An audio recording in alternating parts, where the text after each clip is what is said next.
Harka fuuni akkam jirtu kabajamtoota daawwattoota Prime Media irraa odeeffannoo sa'aatii kanaaf jennee isin biraan geenya odeeffannoowwan waliin Ancaalchisaa Gammadaatiin waliin tura. Barreessaan mootummoota gamtoomanii Antooniyoo Guutarees xumuramuu hidha haaromsaa irratti gammachuu qaban ibsan. Guutarees pirezidaantii Itoophiyaa Taayyee Asqasillaasee waliin dhimmoota addunyaa fi dhimmoota naannoo baha Afrikaa irratti mari'ataniiru. Hidhi haaromsa guddichaa Itoophiyaas xumuramee eebbifamuu isaatti guddaa gammaduu isaanii himaniiru. Dabalataanis Itoophiyaan marii haala qilleensaa irratti taasifte haala gaariin keessummeessuu ishee himuun kanaafis ergaa baga gammaddanii dabarsanii jiru tajaajila oduu Itoophiyaa irraa odeeffanne. Itoophiyaan inisheetiivii anniisaa ergama 300tti makamte. Pirezidaantii Taayyee Asqasillaaseen yaa'ii dhaabbata biyyoota gamtoomanii 80ffaan cinaatti inisheetiivii anniisaa Afrikaa elektiriikiin walitti hidhuu kaayyeeffate ergama 300 jedhamu irratti qooda fudhataniiru. Itoophiyaan ergamichatti makamuun hojii gama kanaan hojjetaa jirtuuf beekamtii kan kennuu fi boqonnaa haaraadha jedhameera. Inisheetiiviin anniisaa ergama 300 baankii misooma Afrikaa, garee baankii addunyaa fi deeggartoota biroon taasifamuun doolaara biiliyoona 50 lammiilee Afrikaa miiliyoona 300 tajaajilamtoota elektiriikii akka ta'aniif kan hojjetudha.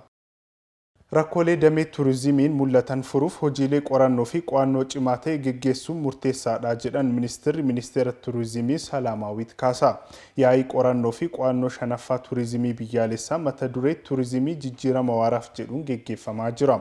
Salaamaawit Kaasaan yaa'icha irratti haasawaa taasisaniin Itoophiyaan biyya qabeenya seenaa, aadaa fi uumama kufamaa qabdu ta'uu eeraniiru. Yaa'ichi bu'aalee qorannoo fi qo'annoo damichaan argaman hojiirra oolchuuf kan gargaaru ta'uu dubbataniiru. Rakkoolee jiran adda baasuun furuuf hojiilee qorannoo fi qo'annoo cimaa ta'e geggeessuun murteessaa ta'us eeraniiru.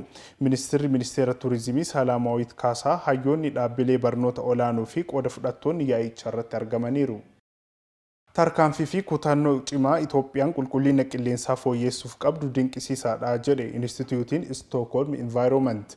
Instituutiin Stockholm Environment akka lakkoofsa Awurooppaatti bara 1989 hundeeffame qorattoonni haala qilleensaa, qilleensa naannawaa fi misooma fulla'aa akka furaman yaada saayinsawaa qorannoo fi qo'annoo ni dhiyeessa, deeggarsas ni taasisa. Instituutiin Stockholm Environment ogeessii fi qorataan qulqullina qilleensaa Nigoongaangii Waanjii Daannuu kutannoo cimaa Itoophiyaan qulqullina qilleensaa fooyyessuuf qabdu dinqisiifatanii jiru. Itoophiyaan qulqullina qilleensaa ilaalchisee yeroo yerootti odeeffannoo walitti qabuun dursuun faalama ittisuuf hojii itti jirtu jajjabeessaadha jedhaniiru. Odeeffannoowwan sadarkaa dhaabbataatti galte imaammata oolchuuf kutannoo jirus dinqisiifataniiru. Teknooloojiiwwan instituutiin hubannoo namtolchee Itoophiyaa hojjetu dabalatee humna Itoophiyaa dhaabbilee garagaraa keessatti qabdu odeeffannoowwan qulqullina qilleensaa yeroo yerootti walitti qabuun faalama qilleensaa hir'isuuf cimtee hojjechuu akka qabdus gorsaniiru. Iddoon ayyaana Daamaraa itti kabajamu qulqulleeffame. Bulchiinsa magaalaa Finfinneetti iddoon sagantaa kabaja ayyaana Daamaraa masqalaatti geggeeffamu qulqulleeffameera. Saganticha irratti sadarkaa itti aanaa kantiibaatti hojii geggeessaa bulchiinsa magaalichaa Injiinar Wandimuu Seetaa dabalatee hooggantoonni olaanoo magaalichaa biroon argamaniiru. Akkasumas abbootii amantaa, dargaggoonni hordoftoota amantaalee garagaraa fi kutaalee hawaasaa garagaraas argamaniiru. Injiinar Wandimuu wayita kanatti haasawaa taasisaniin ayyaanni Daamaraa masqalaa Itoophiyaa bira darbee addunyaaf hambaa kan ta'e ayyaana waloomaati jedhaniiru. Haaluma kanaan bulchiinsa magaalaa Finfinneetti ayyaanichi duudhaa isaa eeguun haala ho'aa ta'een akka kabajamuuf hojiilee garagaraa hojjechaa turuu dubbachuu isaanii tajaajilli oduu Itoophiyaa gabaaseera. Daawwattoota keenya ammoo gara odeeffannoowwan maddeen alaa irraa argannetti ceena. Raashiyaa fi Iraan waliigaltee anniisaa niwukileeraa mallatteessan. Iraan warshaalee anniisaa niwukileeraan hojjetan xixiqqaa ijaaruuf dhaabbata koorporeeshinii niwukileeraa Raashiyaa Rosatom waliin waliigaltee mallatteessiteetti.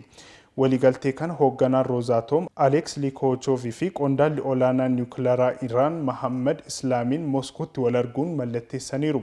Iraan rakkoo hanqina ibsaa kan qabdu yoo ta'u humni anniisaa isheen qabdu tokko anniisaa niwukileeraatiin akka hojjetu himama. Eejansii humna atoomik idil addunyaa waliigaltee Iraan waliin qabu adda kutuu isaas ni yaadatama.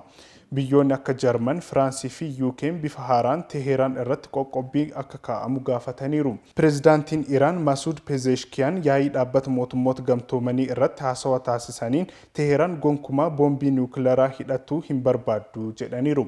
Kibxata darbe hoogganaa olaanaa Iraan Ayatollah Ali Khamenei Teheraan sagantaa niwukileeraa Iraan irratti kallattiin Ameerikaa waliin akka hin mari'anne ibsuun marii United States waliin taasiftu daandii du'aati jechuun dubbataniiru. Aljazeera odeeffannee.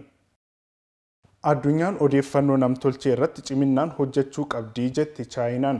Odeeffannoo namtolchee yookaan artificial intelligence dhala namaa haalaan akka tajaajiluuf tumsi idil addunyaa cimaa ta'uu akka qabu Chaayinaan akeekkachiifteetti.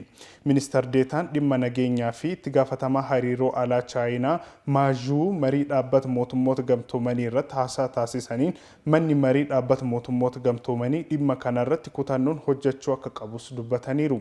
Biyyoonni hunduu guddina teeknooloojii dagaagsuuf loogii tokko malee hojjechuu akka qaban kan ibsan ministeerichi guddinni sammuu namtolchee fayyaa dhala namaa eeguu irrattis shoora akka qabu himanii jiru. Anaadoolutu gabaase. Daawwattoota keenya odeeffannoowwan sa'aatii kanaaf isiniif qabannee dhiyaanne kana fakkaata. Qophiileen keenyatti fufuu yeroo gaarii.